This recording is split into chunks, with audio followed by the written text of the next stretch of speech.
Students next topic आपके पास है mass and wait. तो मैं आपको डायरेक्टली कराऊंगा मास और वेट का डिफरेंस, क्योंकि स्टूडेंट्स इसको समझते हैं कि एक ही चीज़ है, इसमें डिफरेंशिएट नहीं कर पाते, हालांकि इसमें क्लियर डिफरेंस है, बहुत बड़ा डिफरेंस है। तो स्टूडेंट्स को ये चीज़ समझनी चाहिए। मैंने यहाँ पर आपके सामने एक चार्ट दिया हुआ है, इसके बीच में आपके पास एक साइड पर मास है, दूसरी साइड पर वेट है, और इनके पीछे डिफरेंसेस लिखे हैं। सबसे पहले मैं आपको मास का बताता हूँ कि मास क्या चीज़ है। तो मास की जो डेफिनेशन हम करते हैं वो सिंपली ऐसा करते हैं, the quantity of a matter in a body या of a body is called its mass. तो लेट्स सपोज इसमें पॉइंट्स, एक दो पॉइंट्स लिखे हैं, वो है क्वांटिटी ऑफ मैटर। क्वांटिटी किसे कहते हैं? मिकदार। मिकदार कहते हैं। मिकदार किस चीज़ की?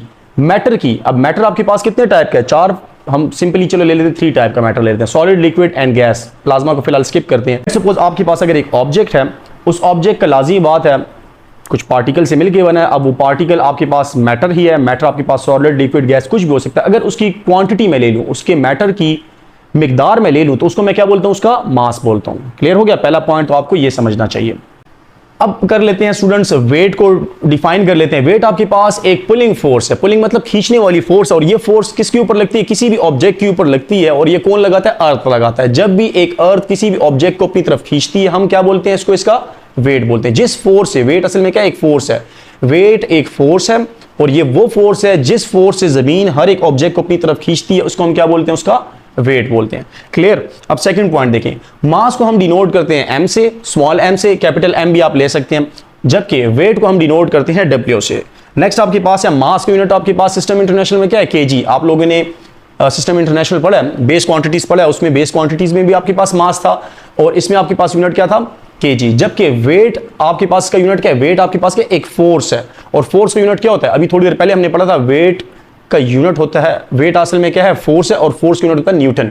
इसका मतलब ये हो गया कि वेट का यूनिट है न्यूटन, मतलब kg, metre per second square.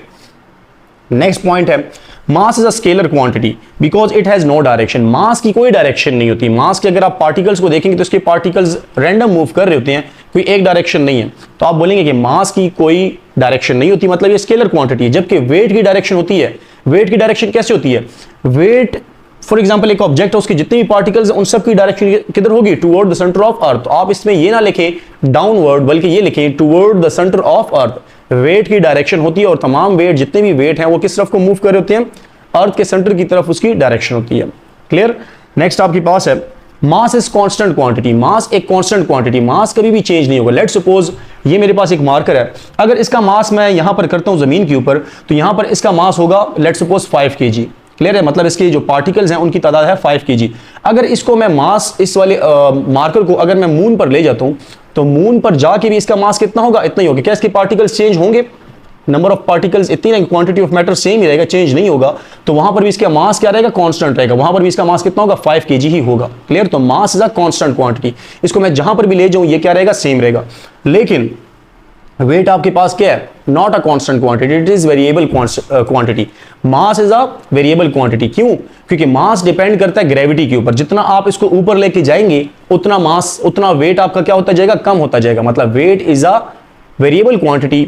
और जमीन के ऊपर अगर लेट्स सपोज इसका वेट है 10 न्यूटन, तो वहां पर जाके इसका कितना हो जाएगा? 1.6 न्यूटन मून के ऊपर जाके हो जाएगा। मतलब ये डिपेंड करता है। इस चीज को मैं आपको समझाता हूं एक और तरीके से, इसके फार्मूला के थ्रू समझाते हैं। देखिए मास, पहले वेट का देख लेते हैं। वेट आपके पास बराबर होता है weight is equal to mg। अब ये वाला फार्मूला मेरे पास कहां से आया? आप लोगों ने सेकंड लॉ ऑफ मोशन पढ़ा, F is equal to ma। Clear हो गया? और F किसके बराबर होता है? W के। जब आपके पास W के बराबर है तो मास को मैं इसी तरह लिख लूंगा, और A को मैं डिनोट कर लूंगा किससे? G से। तो हम यहां पर लिख लेंगे G। तो आपके पास आता है W is equal to mg। Clear हो गया? अब ये जो वेट है ये किसके ऊपर डिपेंड करता है? मास के ऊपर और इस G के ऊपर। अब ये G की वैल्यू अगर ज्यादा होगी, G की वैल्यू अगर ज्यादा होगी तो वेट भी ज्यादा होगा, G की वैल्यू कम होगी तो वेट भी कम होगा। लेट्स सपोज आप अर्थ पर हैं, लेट्स सपोज ये आपके पास अर्थ है, तो अर्थ के अगर आप यहां पर खड़े हैं तो आपका यहां पर जो वेट है, लेट्स सपोज आपका वेट है 500 न्यूटन। लेकिन यहां से अगर आप ऊपर जाएंगे, अगर आप यहां पर आते हैं, लेट्स सपोज मून पर आ जाते हैं, तो मून के ऊपर आपका वेट क्या हो जाएगा? कम हो जाएगा। क्यों? क्योंकि आपने हाइट गेन की, और आपको ये पता है कि हाइट अगर आप गेन करेंगे एल्टीट्यूड के साथ, जी की वैल्यू क्या हो जाती है? कम हो जाती है। एल्टीट्यूड जितना ज्यादा होगा उतनी जी की वैल्यू कम हो जाएगी। मतलब जी की वैल्यू कम होने का मतलब यह है कि आपका वेट भी क्या हो जाएगा? डिक्रीज हो जाएगा। तो आप ये बोलते हैं कि weight is a variable quantity. जब आप अर्थ पर होंगे तो आपका वेट ज्यादा होगा, और आप जब मून पर चले जाएंगे तो मून पर आपका वेट कम हो जाएगा, क्योंकि इस फार्मूला पर डिपेंड करता है। Mass can not be zero, mass कभी भी जीरो नहीं हो सकता। क्लियर है? मास कभी भी जीरो नहीं होगा। अगर एक ऑब्जेक्ट बना हुआ है तो लाजिम बात है मैटर से बना, और मैटर का क्या होता है, मास और वॉल्यूम लाजमी होता है, तो मास जीरो हो ही नहीं सकता।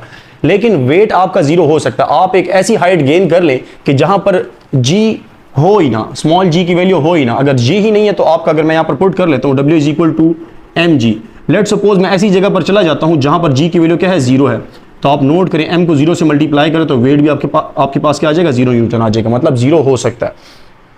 इसके बाद आपके पास एक लास्ट पॉइंट है, mass is measured of inertia. Mass is क्या, मेजर ऑफ इनर्शिया है, जबकि weight is a force of gravity, ये ग्रेविटी की फोर्स है। क्लियर? एक पॉइंट मेरे से बीच में रह रहा है, मास को आप मेजर करते हैं बीम बैलेंस पर, जबकि वेट को आप मेजर करते हैं स्प्रिंग बैलेंस के ऊपर से, स्प्रिंग के जरिए आप इसको मेजर करते हैं। क्लियर हो गया? तो ये कुछ डिफरेंसेस हैं और बहुत बहुत बहुत इंपॉर्टेंट है। सही है, इसको याद कर लें, समझ भी लें और इसको अपने पास नोट डाउन कर लें। Thank you.